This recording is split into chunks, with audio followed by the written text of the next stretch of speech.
नमस्कार, आप देख रहे खबर झारखंड और मैं हूं आपके साथ राजेश कुमार। साहिबगंज के कारोबारी अरुण शाह का अपहरण और हत्या के मामले में एक ऑडियो टेप सामने आने के बाद सियासत गर्मा गई। फिरौती के लिए हुई इस हत्या के बाद विपक्ष प्रदेश की कानून व्यवस्था पर सवाल खड़े कर रहा है।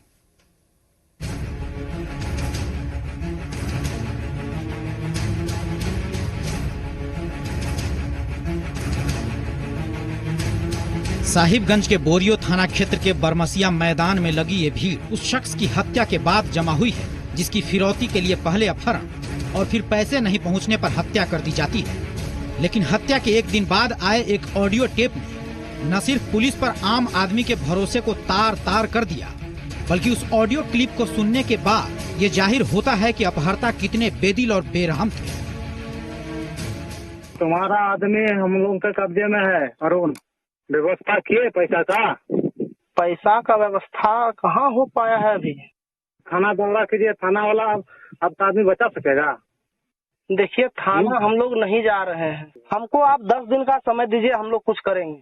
10 दिन तो समझो मार गए आपका आदमी, काल से फोन भी नहीं करेगा, कुछ भी नहीं करेगा। काल आपका आदमी का लाश मिलेगा मेन रोड में। जैसे में लाए हुआ है मेन रोड में आपका आदमी का लाश मिलेगा। 27 जून को अंतिम बार अपहर्ता की व्यवसायी की पत्नी और फिर उसके भाई से बात हुई थी। उसके बाद अपहर्ताओं ने कहा था कल तुम्हारे आदमी यानी व्यवसायी अरुण की लाश मेन रोड पर मिलेगी, खेत में नहीं मेन रोड में। और फिर अगले दिन यानी 28 जून को अपहृत व्यवसायी की लाश मेन रोड के पास एक मैदान में मिली। फिरौती के लिए मांग की थी पहले 30 लाख। इसके बाद जो है 2 दिन पहले मैसेज आया उधर से, बोला नहीं 17 लाख लेंगे। और कल फिर मैसेज आया कि नहीं पैसा दे, मैंने पैसा यदि दोगे तो पैसा शाम तक ला के दो और नहीं तो सुबह तुम्हारा डेड बॉडी मेन रोड में पड़ रहा है। पिछले दिनों भी कुछ घटनाओं को इस जिला में और अन्य सीमावर्ती जिला में भी कार्रवाई किया है, जिसका नाम संभवतः संथाल लिबरेशन आर्मी करके है। फिरौती के लिए हत्या और फिर ऑडियो क्लिप के सामने आने के बाद विपक्ष ने सरकार पर हमला बोलते हुए राज्यपाल से मिलकर राज्य में बिगड़ रहे कानून व्यवस्था की बात की, तो सत्ता पक्ष ने भी पलटवार किया। इससे स्पष्ट होता है कि यह सरकार जो है किस ओर जा रहा है, किस अराजकता की ओर बढ़ रहा है। इससे स्पष्ट होता है कि यह सरकार इस राज्य की जनता के हित के लिए नहीं है। जो माननीय मंत्री हैं, जो अधिकारी हैं, पदाधिकारी हैं, उनके द्वारा लगातार उन विभागों में जो भ्रष्टाचार का खेल खेला गया वो परत दर परत अब खुलने लगा है।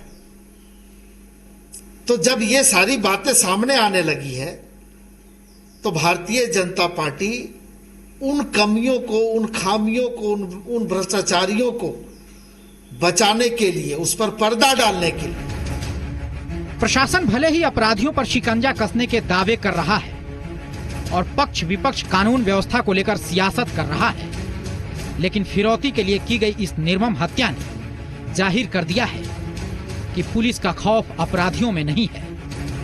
पंकज, जी मीडिया, साहिबगंज। इधर साहिबगंज की घटना पर डीजीपी एमबी राव ने कहा है कि दुखद घटना है और घटना में शामिल एक मुख्य शख्स की गिरफ्तारी हो चुकी है, बाकी आरोपी भी जल्द पकड़े जाएंगे। वह तो बहुत दुखद घटना है और इसके पीछे कौन लोग है उसका आइडेंटिफाई हो गया है और एक आदमी, मुख्य आदमी को हम लोग ढूंढ निकलने में सफल हुआ। अब आगे जितना भी इसमें अभियुक्त है सबकी गिरफ्तारी होगी और बहुत इफेक्टिवली प्रोसिक्यूट किया जाएगा।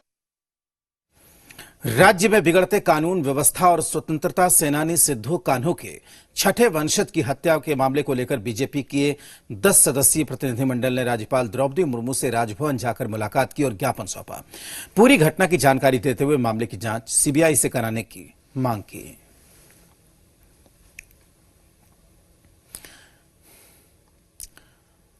साहिबगंज में कारोबारी के अपहरण के बाद हत्या के मामले में सीएम हेमंत सोरेन ने कहा है कि घटना की जानकारी हुई है, प्रशासन चौकन्ना है, जल्द ही मूल कारण सामने रखा जाएगा। इधर साहिबगंज के सिद्धू कान्हू के वंशज रामेश्वर मुर्मू की हत्या के आरोप के मामले में सीएम ने कहा कि कई जानकार बुद्धिजीवी ने जांच की है, कई लोग दूसरे तरफ भी मोड़ने की कोशिश कर रहे हैं। सिद्धू कान्हू के वंशज की हत्या हुई है या मौत, इस पर जांच चल रही है। आने वाले वक्त में खुलासा होगा। ये घटना अखबारों के माध्यम से मुझे भी मालूम हुई और इस विषय पर प्रशासन पूरी चौकन्ने है और इसके तह तक जाने का लक्ष्य रखा गया है। आज इस विषय पर डीजीपी से हमारी बात हुई है और बहुत जल्द इसका मूल कारण क्या है वो सामने आप लोग के समक्ष की हत्या हुई है या कोई और वजह है उनकी मौत का, ये जांच का विषय है और जांच को लेकर के भी कई बातें आ रही हैं। आने दीजिए, वो चीजें जब हमारे समक्ष आएंगी तब जिन जिन लोगों की जो बातें हैं उन सब बातों को भी ध्यान में रखकर निर्णय लिया जाए। खूंटी पुलिस ने पीएलएफआई के एरिया कमांडर बांगू मुंडा और पीएलएफआई के सक्रिय सदस्य धीरज मुंडा को हथियार के साथ खूंटी के जिलिंगा गांव से गिरफ्तार किया। पुलिस को गुप्त सूचना मिली थी कि पीएलएफआई का एरिया कमांडर बांगू मुंडा के नेतृत्व में अन्य सक्रिय सदस्य संगठन की मजबूती को लेकर एक महत्वपूर्ण बैठक जिलिंगा बाजार में करने वाले हैं और वहां जमा है। इसके बाद खूंटी पुलिस थाना प्रभारी जयदीप टोप्पो के नेतृत्व में छापेमारी दल का गठन किया गया और दोनों की गिरफ्तारी की गई। गिरफ्तार उग्रवादी के पास से एक देशी कट्टा, 2 जिंदा कारतूस, 2 मोटरसाइकिल बरामद किए गए। गुमला में कारोबारी से लूट को अंजाम देने के दौरान अपराधियों ने फायरिंग भी की। इसमें एक शख्स की मौके पर ही मौत हो गई।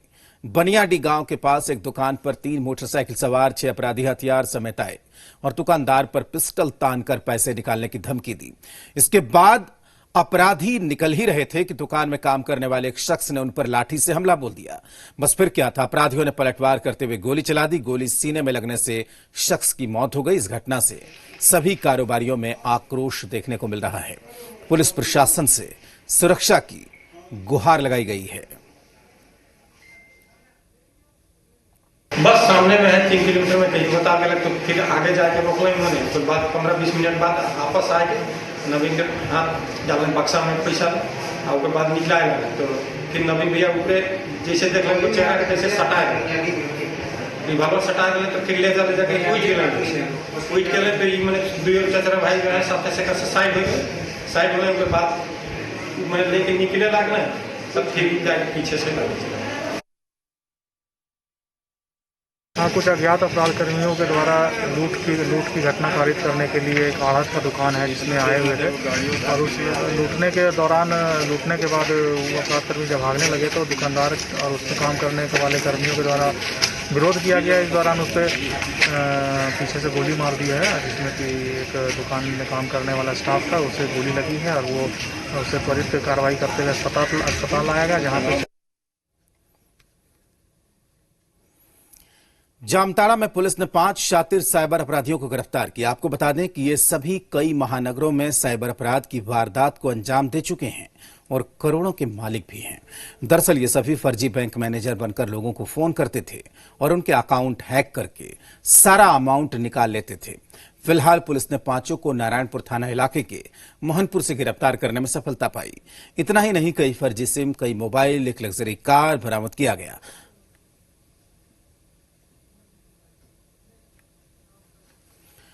झारखंड में कोरोना संक्रमण से एक और मौत हो गई, जिसके बाद प्रदेश में मौत का आंकड़ा 15 हो गया। जबकि कुल संक्रमितों की बात की जाए तो झारखंड में कोरोना संक्रमित मरीजों की तादाद 2426 है, तो अब तक 1849 मरीज ठीक हो चुके हैं। अब प्रदेश में सिर्फ 562 एक्टिव केस है।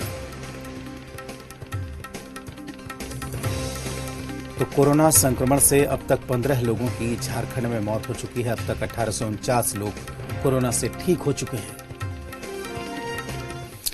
भारत सरकार ने चीन के 59 ऐप पर पाबंदी लगा दी। जिन ऐप पर भारत ने पाबंदी लगाई है उनमें टिकटॉक, पबजी, कैम स्कैनर शामिल है। वीचैट। चीन के खिलाफ भारत सरकार का ये बड़ा फैसला है। चीन के 59 मोबाइल ऐप पर भारत सरकार ने रोक लगाई है। चीन के TikTok, CamScanner, UC browser, ऐसे तमाम ऐप हैं। 59 ऐप पर भारत सरकार ने पाबंदी लगा दी।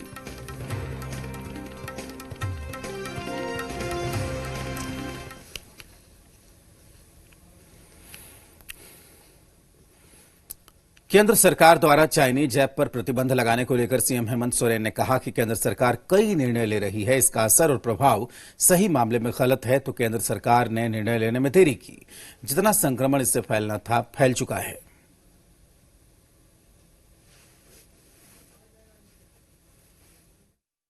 केंद्र सरकार ने निर्णय लिया होगा, कई निर्णय ले भी रही है और इसका असर और इसका प्रभाव अगर सही मायने में वो गलत है तो ये बातें मुझे लगता है सोचने में केंद्र सरकार ने विलंब कर दिया है और ये ऐप जितना अपना संक्रमण फैलाना था लगभग उन्होंने अपना फैला दिया है। अब आगे देखना है क्या होता है।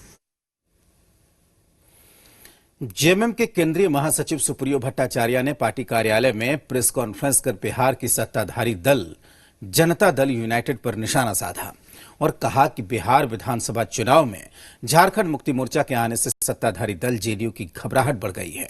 उन्होंने कहा कि बिहार विधानसभा चुनाव में जेएमएम एक औपचारिक गठबंधन के तहत चुनाव लड़ेगी और हम बिहार के चुनाव में झारखंड का मॉडल पेश करेंगे। चाहे बिहार हो, छत्तीसगढ़ हो, उड़ीसा हो, पश्चिम बंगाल हो, हम अपने चुनाव चिन्ह तीर धनुष के साथ चुनाव लड़े। पिछले दिनों जो आज सत्ता में है जदयू, उनके घबराहट के कारण उन्होंने आपत्ति दर्ज की। धनबाद में एक बार फिर से डीवीसी द्वारा बिजली कटौती से लोगों को परेशानी झेलनी पड़ सकती है।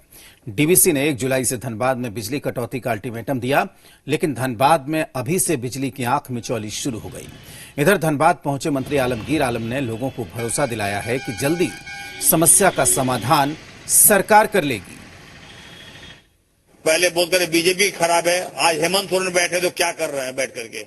ये डीवीसी का जो नोटिस है उस पर क्या कर रहे हैं। लाइन की स्थिति आज भी खराब है, आज 4 रोज से लाइन की स्थिति बहुत खराब है। इससे पहले जो संघर्ष कर रहे थे बिजली पानी के लिए, तो आज हम लोग फिर उसी जगह पे खड़े हैं। बिजली तो रहता नहीं है, आधा घंटा रहता है तो 1-2 घंटे कट कर रख देता है। देखिए, बहुत चीज के बारे में तो संज्ञान में नहीं रहता है। आज तो आने के 1 हफ्ता 15 दिन के बाद घर से आ रहे हैं। डीवीसी का जो मामला है ये पुराना ही मामला है, कुछ दिनों से चल रहा था कि ग्रामीण क्षेत्र में का डर ही आ गई। सरकार इस पर संज्ञान लिया है, जल्द कोई निर्णय करेंगे। सारंडा के घने जंगलों और खूबसूरत वादियों के बीच में कई लौह अयस्क खदान भी हैं, जिनमें भारत सरकार के सेल के गुआ, चिरिया, किरीबुरु, मनोहरपुर के माइंस सहित कई निजी मालिकों के भी लौह अयस्क खदानें हैं। लेकिन इन माइंस में सारंडा के दर्जनों गांवों की खेती लायक उपजाऊ जमीन बर्बाद हो गई है। सिर्फ खेत ही नहीं, नदी नालों का अस्तित्व भी खत्म हो रहा है। जो नदी नाले बचे हैं उनके पानी लाल हो गए हैं। दरअसल माइन से निकलने वाले मलबे, कचरे और छोटे बड़े पत्थर सारंडा के ग्रामीणों के खेतों में जा रहे हैं।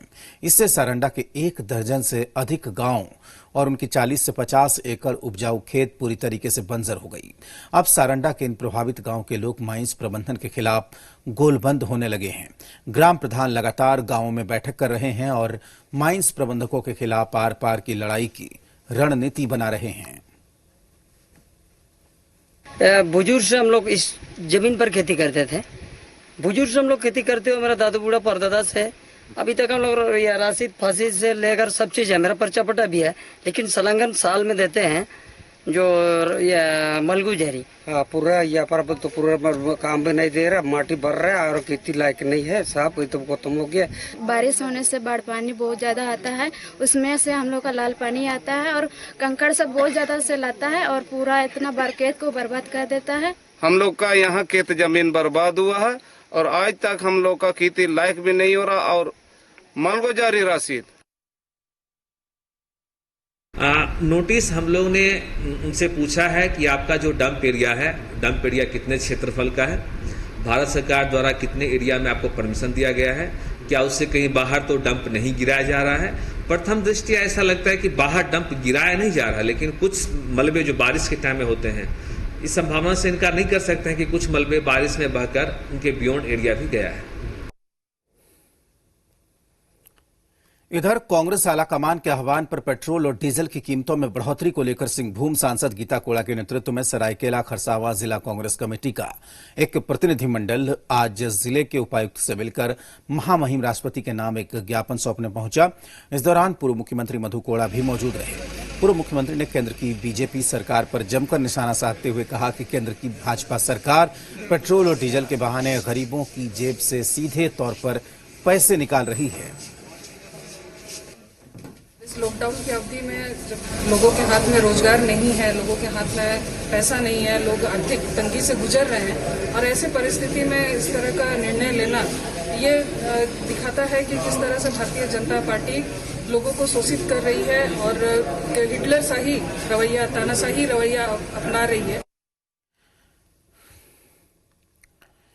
झारखंड में राज्य सरकार शर्तों के साथ लॉकडाउन की अवधि को 31 जुलाई तक के लिए उन्होंने बढ़ा दिया है। लॉकडाउन के कारण सूबे में बसों के पहिए थमे हुए हैं। झारखंड में करीब 5000 बसें हैं जिसका परिचालन होता है। राजधानी रांची की बात करें तो यहां से अकेले करीब 500 इंटर स्टेट की बसें खुलती हैं। एक बस से करीब 15 लोगों की आजीविका प्रत्यक्ष और परोक्ष रूप से जुड़ी हुई है। झारखंड में बस एसोसिएशन लॉकडाउन की अवधि का टैक्स माफ करने की मांग को लेकर आंदोलन की राह पकड़ने की चेतावनी राज्य सरकार को दे रही है, तो बस के ड्राइवर से लेकर खलासी तक पड़ोसी राज्यों का हवाला देकर बस परिचालन शुरू करने की मांग कर रहे हैं। बस का पहिया थमा होने के कारण स्टैंड की दुकानें बंद रहती हैं। बस के पार्ट पुर्जों से लेकर चक्का रिपेयरिंग का काम भी ठप है।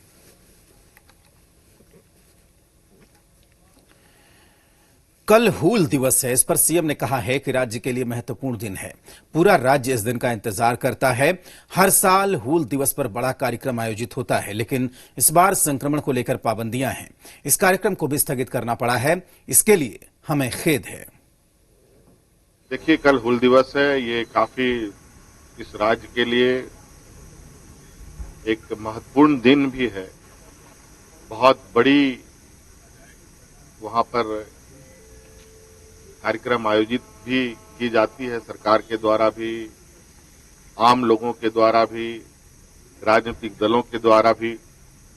और इस बार जिस तरीके से संक्रमण को ध्यान में रखकर कई चीजों पर पाबंदियां हैं, आज इस कार्यक्रम में भी हम लोग इस कार्यक्रम को भी स्थगित करना पड़ा है। इसका हमें खेद है। इसी के साथ इस बुलेटिन में फिलहाल इतना ही। आप देखते रहिए जी बिहार झारखंड।